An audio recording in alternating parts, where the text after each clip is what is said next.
Olá, que o nosso Senhor e Salvador Jesus Cristo esteja com cada um de vocês. Eu gosto muito de brincar com isso, o famoso cubo mágico. Eu me lembro quando comprei com meu amigo e fiquei tentando resolver sozinho de várias vezes e não conseguia, até que ele me deu o manual, eu estudei e aprendi, me dediquei e depois de muita prática, eu consegui. Por uma única vez, resolver o cubo em menos de 40 segundos. Eu me senti o máximo, até porque os meus amigos falavam: "Uau, como assim? Em menos de 40 segundos? Que absurdo! Você manda muito bem nisso, você leva jeito, é isso mesmo." Olha que eu acreditei naquilo, que eu realmente era bom em resolver esse tal de cubo mágico, até que eu resolvi dar uma pesquisada na internet. E aí eu encontrei alguém resolvendo o cubo mágico em 21 segundos. De olhos fechados. E detalhe, por uma criança que só tinha 7 anos. Eu não era tão bom quanto eu imaginava. Na verdade, ao me comparar com os meus amigos e na nossa brincadeira por ali, eu era até que me mandava bem, até que me garantia, como a gente costumava dizer. Mas quando a gente estendia esse parâmetro para algo fora da nossa roda de amigos, eu estava muito atrás. E quando eu descobri que o recorde mundial estava abaixo dos 7 segundos, e hoje você já encontra gente resolvendo esse cubo aqui por volta dos 4 segundos, tinha uma jornada enorme pela frente.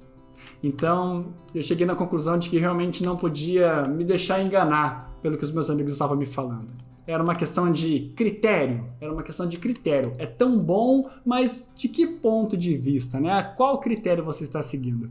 E hoje eu te convido a refletir sobre esse tema. Não se deixe enganar, segundo João nos apresenta na sua primeira carta, no capítulo 3, a partir do versículo 4.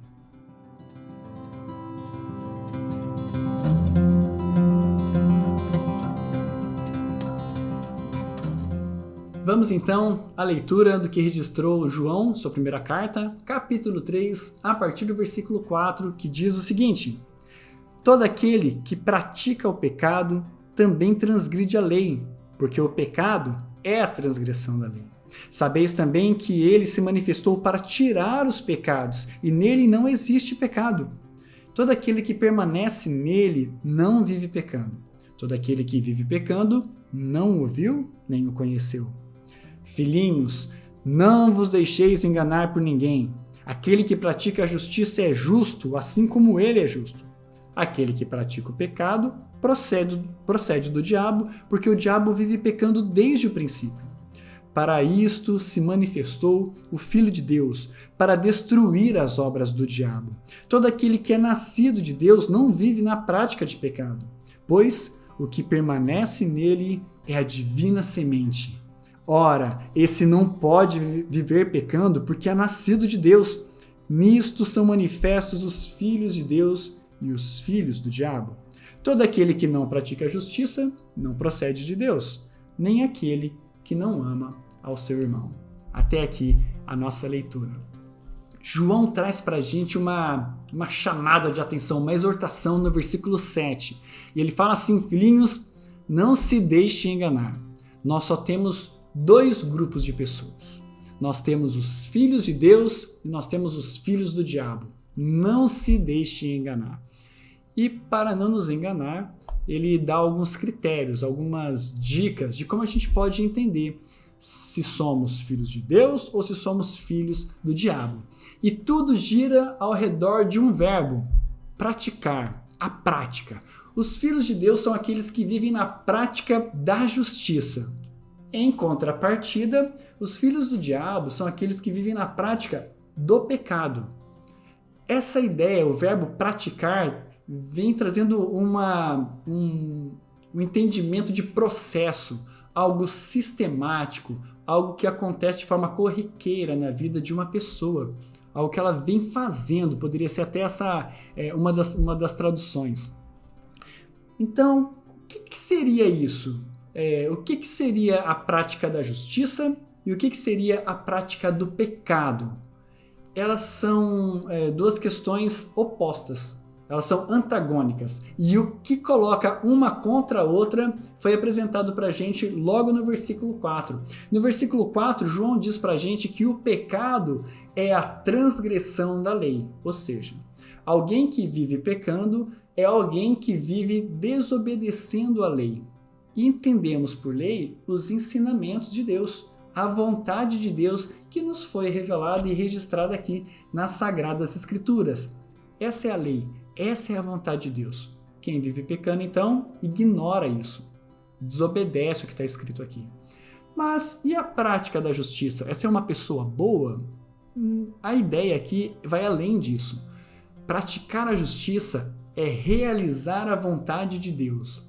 Praticar a justiça é obedecer à palavra de Deus. Então, os filhos de Deus são estes que conhecem as Sagradas Escrituras, mas não apenas guardam aí na sua cabeça, eles praticam, eles vivem de acordo com as Sagradas Escrituras. A Bíblia é a regra de fé e de prática da vida deles. Então, aí estão os nossos dois grupos, quem faz parte de um e quem faz parte do outro. Talvez você seja levado a pensar o seguinte: então eu quero ser um filho de Deus, logo eu preciso ler a Bíblia e praticar até que eu me torne um filho de Deus. A ordem que João apresenta para a gente é praticamente o contrário no que diz respeito a ser filhos de Deus.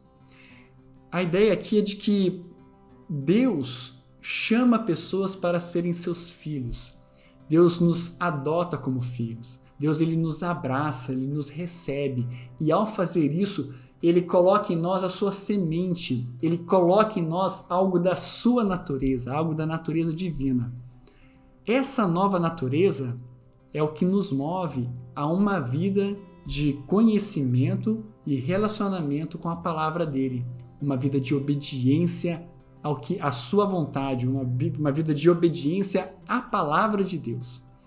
Mas sem esse relacionamento com Deus, sem essa semente colocada em nós, essa nova natureza, todos nós vivemos uma vida de rebeldia.